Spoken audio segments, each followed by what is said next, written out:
They weren't in my never know. You know, maybe. So the guy's doing a really good job. and I am the way.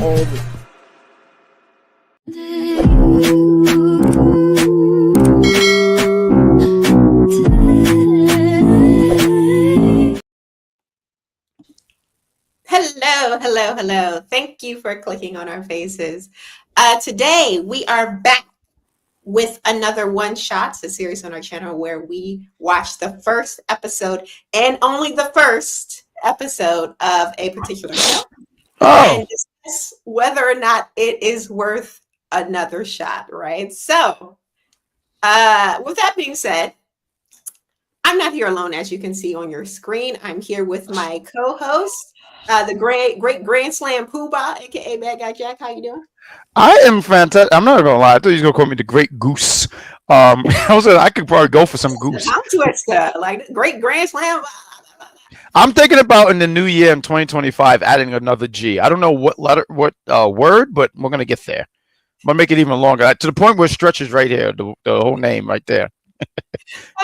Well, that will be even worse for me. But what did you think? So before we get into our thoughts of the show. Oh, what we got? We like to start off with a little, geek entertainment news. And there's been quite a few things that have been revealed this week. So let's get into the first of them.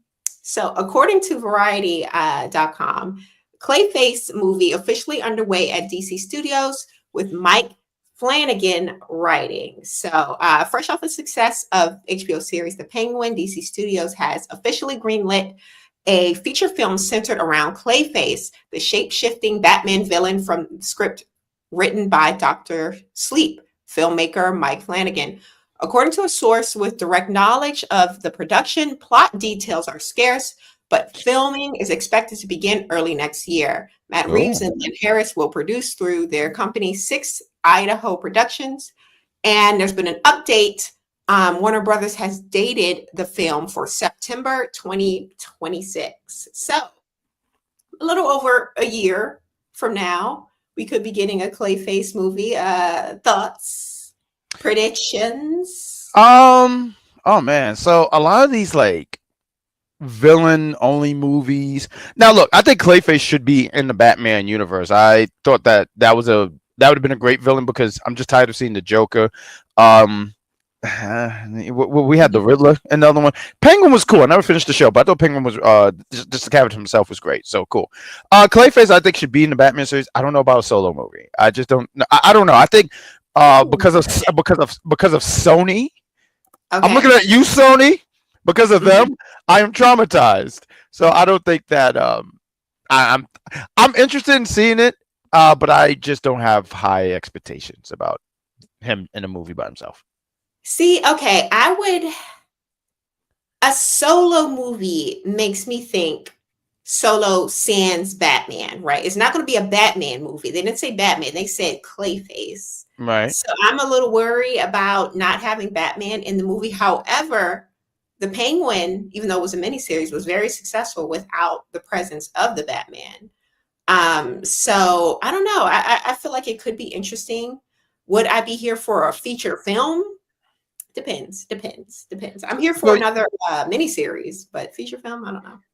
So you mentioned the Penguin and you talked about his own series. I think the difference with that is because Penguin was introduced and there was stuff to play with there, like they were able to touch on. So I didn't finish the Penguin. I know. The series is like 2 months old, but there was stuff to touch on too. I remember even episode 1. I think they were still talking about all that water in the Batman movie. So there was stuff to play into. There was like the connection, and I think that's the difference. But a solo movie. No, go ahead, please. Do you think that means we'll be getting Clayface in the Batman too? I would hope so. I honestly would hope so, because I just would like the idea of that. They know that there's other rogues in the Batman series. I'm tired of them always leaning on, like, I mean, you saw the Batman and you liked it, cool.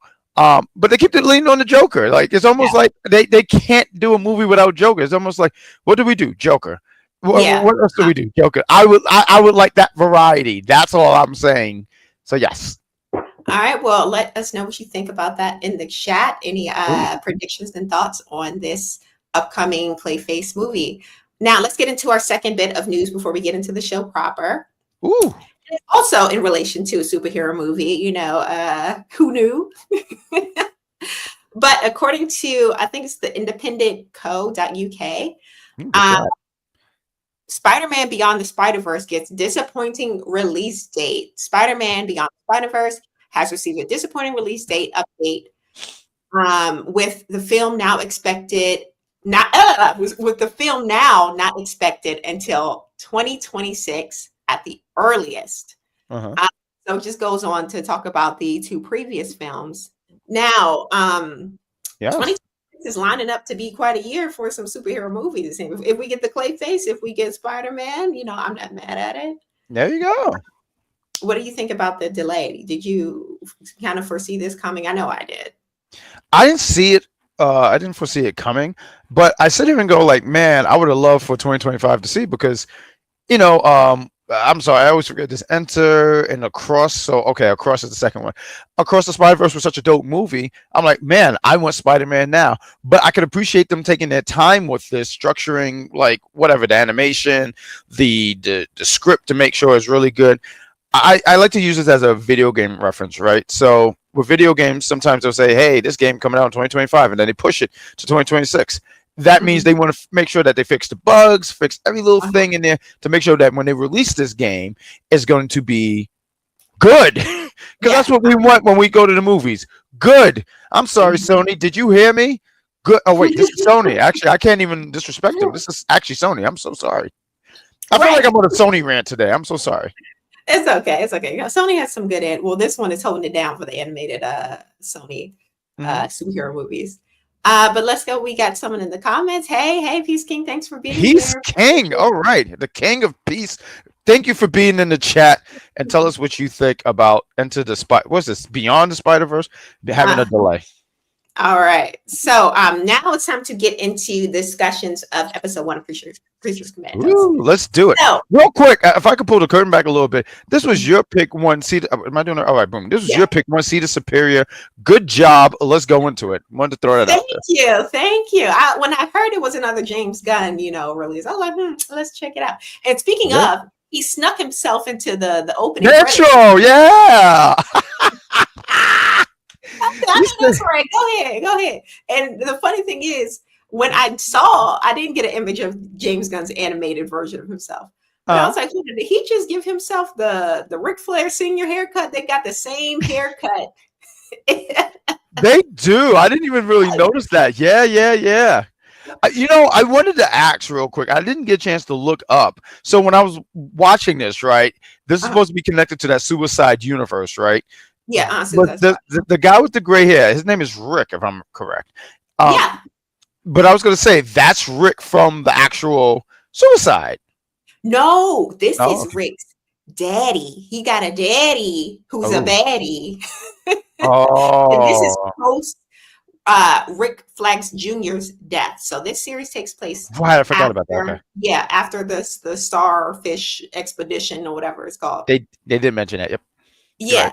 So the son is passed, but this is his dad. Apparently, he gave birth, or he, fathered young, still looking good in his old age, whatever that age may be. Hold on, wait. See this Superior. I didn't mean to cut you off here, but like when I saw him, I said, "I'm sorry." I said, "What the hell is Aquaman doing here?" Until they said, "Oh, that's because the armor threw me off." Is it the shirt? It's the shirt. Look at the shirt. Here from Peace King. James Gunn is a maniac for this, and you can tell he had his hands in this. Facts. Yeah, no, 100%. Has that telltale sign of James Gunn. But we do open up with our Rick Flag Sr. and Amanda Waller, and they're discussing how there's this kind of rebellion going on in a nearby country. It's called Pokolistan. And they're kind of being terrorized by this woman. I believe her name was Cersei, and the sons of Themyscira. Now, when they show these sons of Themyscira, These are like, the incels of the world. They are very much, men should be allowed in Themyscira. And which is why I'm wondering why they're following this woman if they seem to be so anti-woman. But anyway, that's neither here nor there. I can figure out why they followed her. Oh, another baddie on the show, looking like Starfire a little bit. Oh yeah. You know what it is? It's the headgear, but yeah. So Amanda Waller, she explains to him, this is what we need you here for. We're putting together a team, right? A team of creatures. And she was able to kind of get around the loop. She had created a loophole because if you watch Peacemaker, which you have, yep, you see that she was kind of aired out by her daughter, and she was sentenced to no longer be able to head any kind of human resistant group, right? So she's getting around that because this group is not human, right? So on our new aliens. Yeah, on the new group that introduces Rick Flag Sr. to, we got our girl right here called the Bride, right? AKA Frankenstein's bride. Yeah. Bride. We have this gentleman right here, Dr. Phosphorus, and his power. He's like this radiation nuclear skeleton individual. Yeah, skeleton. We have the Weasel from the movies, right? That was him. I was like, yeah, I recognize you. We have this new character here. I haven't heard of her before, but Nina Malzerski, if I'm saying that right. And finally, we have my favorite of the bunch, the Robot. The robot is your favorite. Okay. Yes, it's between the robot and the bride. So between the I can see the bride being your favorite, but the robot, and it's actually hilarious with the robot, because his whole thing is like he just wants to kill Nazis. Because throughout the whole episode, he said, "Is there Nazis?" I'm sitting there saying, "Dude, you had a bar. Like, what are you talking about?" He's the real good guy of the show. That's why I like him. I told you, I like a good anti-hero. But I also like a good guy. I like a good Captain America. And for me, he's giving Captain America killing Nazis. We love to see it. Oh, you know what? I do. I see Captain America with a gun. Yeah, I see it. See. Yeah, I totally see it. Victim of his programming. It's nothing. What can he do, right? Well, you know what it is? The gold is throwing me off, but I do see Steve Rogers. I see that ass. Yep. So we're introduced to this team. Of course, because they're kind of villainous, when they see Amanda Waller and Rick Flag, they come after him. And of course, go ahead. They got the phone out, and she presses one button, zaps them all, and that's kind of how they keep them under control. Isn't that a terrible way to be living? Like, oh my God! But yeah, that's the thing. She wants to static people. Yeah, you got to keep them under control. Got to keep the masses, underneath the thumb, as they would say in capitalism. But here we go, Peace King. Isn't undead still human though? Is it? I don't think so. I don't think so because you're not really human. You're like not human. I'm sorry, I don't have the scientific terms here, Peace King. I think it's a fantastic question, but yeah, no, I don't think it's the same thing. That's why she was able to get away with it because I think if they were still counted as humans, there would have been a way they would have stopped Wallace immediately. They would have said, Wallace, God damn it, Wallace. Mm-hmm. So after we get our group of people, our group of, Suicide Squad, right? This is essentially what they're. They take them over to this little third world, Eastern European country. The one from earlier, what's it called? Popolistan. And we get introduced to another character who is the princess of Polokistan, who, again, oddly enough, very suspiciously looks exactly like James Gunn's wife in real life. See, okay, I thought I was the only one. I thought that, and his wife was in Peacemaker. Yeah. So so it's almost like, it's so funny. I know we're gonna get further along the ways, but there was so many things that made me go like, shout out to Peace King when he said you could tell James Gunn had his hand in it. There's a lot of stuff that made me go like, oh yeah, James Gunn has something to do with it. But yeah, no, I thought that too. I immediately said that looked like the wife, and I actually thought she was voiced by the wife, but I don't believe she has anything to do with it. I'm not sure. I wouldn't be surprised though, because he loves feeding the family. But no, according to online, the voice of Iana, I think her name is Maria Bacavola. I'm not sure who that is. Okay. Bacalova. Sure. But yeah, definitely looks just like his wife. And again, like I mentioned before, he definitely gave Ric Flair the haircut, so he's he's living vicariously. I'm sorry. Did you say Ric Flair? Rick Flag, excuse me. Oh, Did I Flag. say Yeah, you did, because I was sitting there saying, why does she keep saying Ric Flair? Woo! Rick Flag Senior? Excuse me. That's cool. I mean, he looks like a cooler Ric Flair. I do agree. Go ahead. He's looks like James Gunn. That's what he looked like. But What a sweater. When we are again introduced to the princess, she has a thing for Mr. Rick, right? So she's trying to totally the sweater. It's the sweater. I'm telling you, the sweater played a big fashion is a big deal here. That's why she's turned on by him. I guess that the yellow is doing it for her. That's the skin tight yellow thing he got on. And it's the hair. I'm mad at her. He's the pick of the litter. Like if you had to pick between him and the other things on this group here, I'm sorry, I would have picked the skeleton immediately. The skeleton, radiating skeleton. Converse my skin, baby. Yeah, all right. We'll see. But no, the weasel would just give you rabies, so I can't go with it. Definitely gonna be the weasel. It's and I can't go with GI Robot because you lay next to him. Is there Nazis here? I'm like, bro, no. Just right. He might, wake up calling you a Nazi. Blow up the whole damn room and stuff. So you can't go. So when you talk about it, I'm going with the skeleton, bro. I'm sticking with that. I'm going with Why do you want the skeleton when you're going to wake up with lung cancer, skin cancer, throwing up because you got radiation poisoning? Why are you picking the skeleton? What were my options again? The weasel, rabies. You get the weasel. Okay. No. You get is there Nazis here? Like, is that the whole structure of my conversation with you? Hey, how's your day? Or you get Rick. Rick, I'm not gonna hold you. Like Rick looked like he's gonna be in the mirror a little bit more than me, so I gotta go with the skeleton. I think the skeleton. Okay. I know I am. We were picking the chat, guys. Yes, tell us. But while the princess is over here trying to seduce Rick, we got our girls, Bride and Nina, have escaped the castle and are kind of gallivanting across Palokistan or whatever the heck it is, right? See, the superior at this point has tapped out. You know what we're talking about. you know what we're talking about. What we're talking about. But go ahead, please. What's Keith King got to say? Amanda Waller uses the Zap Caller from Zootopia to subdue them. I haven't seen Zootopia in a minute. It's been a minute. I have never seen it. Maybe I should check this out. It's really good, actually. I did enjoy it. And you told me Wall-E was good, and I said I have never seen it, and you judged me. I'm sorry, but Zootopia is good, but it ain't got nothing on Wall-E, okay? Okay. Wall-E is a classic, but I'm allergic to fish, so one of them already gone. Oh, okay. So that means you picked the Bride. Yeah, you picking the Bride. I'm not mad at it. She's got a little sex appeal here, right? Listen, it's nothing against the Bride. It's her exchanged angry ex-husband. I know we didn't get there. We'll get into.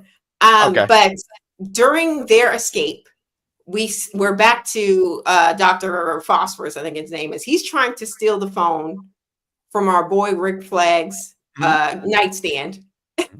And a fight ensues. He's causing fires, and I'm thinking, how is Rick going to fight this man whose skin can burn your skin at the touch? As soon as you touch him, you're burning. Yeah.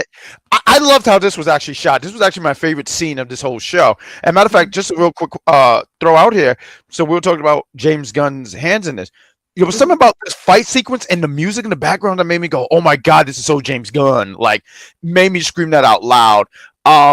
I loved it. I'm sorry. Oh, I'm sorry. You want to say something? Go ahead. Let me get my drink because I got something to say here once you finish. But I love this scene. I love that James. I'm sorry. James wasn't in this. He wrote this stuff. But Rick finding a way to because I do agree. I was like, yo, how's he gonna beat this guy? I know this guy is well trained, but you're talking about some like meta human. And the way he was able to find a way, he wore a glove and beat him. I just thought the sequence was so great. I really liked this scene a lot. I thought it was well put together. Yeah, choreographed. There we go. For an However, anime. however, I do have a gripe to pick with this series, and it's the goddamn music. The music is horrible, in my opinion. I hate every song. What? Horrible. Every song sounds like shit. I'm sorry. It takes me out of the show. It just sounds like loud, angry, like polka music. Like if it was like rock polka music. And I'm like, why is this every song? It all of it just annoyed me as far Hold as on. music. Wait, hold up. I want to dabble a little bit on that. Angry poker music. So what? Yes. Like when someone plays poker and the other one lose, that's the music that plays, and there's a fight. No, polka, like that, that old school European song. Like it Oh, sounds that's even better. So if someone steps on someone's foot, they hit them with a European uppercut, and that's when a fight ensues, and that's when angry poker music play. Okay, there we go.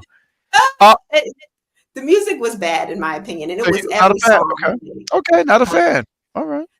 But back to the bride and Nina, they're in front of this dilapidated kind of castle. Yeah. That's when we find out where bride came from. She came from this country, right from this here mansion. So that was revealed. But the biggest reveal of the episode was that apparently this mansion has been under surveillance by a grandma. Grandma. It's always the damn grandmas. As soon as she saw old bride pull up, she called, the extinction to Frankenstein's monster. And he is smitten with the bride and has been looking for her apparently. And he's like, my bride. So that was where the episode left off. I thought this was actually hilarious. Didn't you not get a kick on this guy on a freaking boat with a bunch of girls just waiting for his phone to like no one is freaked out about this guy on a boat. Like no one cares. I thought that this was great, and I know we're going to talk about what did we think about the show, so I just want to jump into it. I loved it. I really, really did love it. Matter of fact, I did finish the last 2 episodes. I know there's a new episode tomorrow. I don't know what time, but I really enjoyed this show, and I thought they did a really great job. And I think with James Gunn behind the wheel of what's this now, the DCU, it gives me a little bit of hope here. Okay. For me, I did enjoy the show. I from even with the music, right? Even with the music. And speaking of enjoying the show, if you're enjoying our show, there's 26 of you guys in here so far. Please leave us a like and subscribe to our channels. But I was interested. I love a good animated superhero show, especially one that's a gracious 27 minutes long. Like I love a little quick, just to get you going, right? You know what? That's great. Yep, I agree. So I would definitely watch more of this. And, confession time, I actually did. You see, you know what? Not for nothing. Was episode 3 why you liked GI Robot? I actually liked him from the first episode, but I did grow to love him even more after episode 3. But I was most shocked by the episode when we find out about Bride. I don't know if we're getting into spoilers or not, but her in this situation she had. That was wild. That was so wild because at some point I peeped oh, so the maker is because let's just talk. I don't care. Let's just go. Spoiler. Okay, and they actually did release the first 2 episodes together. Yeah, so sure. But when you see that scene, and I'm not gonna lie, Homeboy was getting it in. Really, and I knew he was getting it in because the foot was. I said, "Okay, dude, I get it. All right, you're getting it." And Frankenstein, you mess with wife, you have to die. he hung the dude up like this. Was he? I don't know. Was he stable? Bent up like a pretzel. But the thing is, what made it so sad was because Frankenstein's monster, he came to Dr. Frankenstein, was like, I need a wife. I'm lonely out here in these streets. And and the doctor was like, all right, you know what, fine. Let me put something together for you. And she was supposed to be for Frankenstein. And lo and behold, dude smashing her, as soon as right in front of Frankenstein. I'm sorry. Right in front of Frankie. Poor Frankie. Someone help Frankie. So I felt so bad for him, but he definitely lost it. He lost his marbles because not only did he, off the doctor, he's stalking her through the ages. She can't get away from this man. I'm like, no. I'm wondering if I know that there's only four tomorrow, but it makes me wonder if they get together, like after all these, was it like hundreds of years of her running away from him, and does she give in to him? I'm gonna go with the safe answer of no. I don't think, yeah, I don't think so. He killed her first love. I don't know if there's any kind of getting past that. I mean, I'm not for the killing, but I can't sit here and say I'm mad at Frankenstein. I feel bad for him. I ain't gonna lie. I feel bad for him. But anyway, Oh, look, well, Peace King, and I know we're gonna wrap up the show, but he said, "Didn't the doctor have a wife?" I didn't see no wife. I don't think so. I didn't see wife either. Did she die? You know, not. But, no, go ahead. I'm sorry. No. Please finish. No, I'm just asking, did she die? Because I don't remember seeing a wife. I never heard no mention of a wife, and not for nothing. The doctor was getting kind of flirty. There was that one scene where I think he gave her a watch or some wine, and you can see how he's looking at her. And you know, when someone do this look like, I'm sitting there saying, no way the doctor's getting ready to. I made you for my homeboy, but the homeboy ain't for you. You're for me. Hey, that was kind of wild. But to speak on this, Peace King, I do think in like the lore, the greater lore of Frankenstein, Frankenstein's monster, and Bride of Frankenstein, I believe the Bride of Frankenstein is actually the dead wife of the doctor who he brought back to life. I do believe hearing that. I've heard that somewhere. So I think that is part of the lore. I don't know if it's necessarily a part of this show, though. I think you're onto something, because I think that maybe later on, I don't know for sure. We have to see how everything plays out, because I think they would try to still tap into that actual lore in a way, and maybe she like has some memory of like the doctor before she was a monster or something like that. Maybe not. I don't know, but maybe that plays into something later on. I just wanted to throw that out there. Well, we're going to have to see, because I will definitely be continuing watching the show. And actually, the next episode is released tomorrow night. So check that out, and come back to this video and let us know what you thought about it. Yeah. And that's it for us for now. I believe following this, all right, so if you like this video, please like the video and join us again for more content. We will be getting into What If, the final season of What If. And I believe that's released this Friday or Saturday? I think it's either Saturday or Sunday. I think it's Sunday. All right, so join us for What If. We'll be talking about it every day until the end of this season, aka series, because it's supposed to be the last one. But thanks for being here, and we will talk to you later. And goodbye. See ya.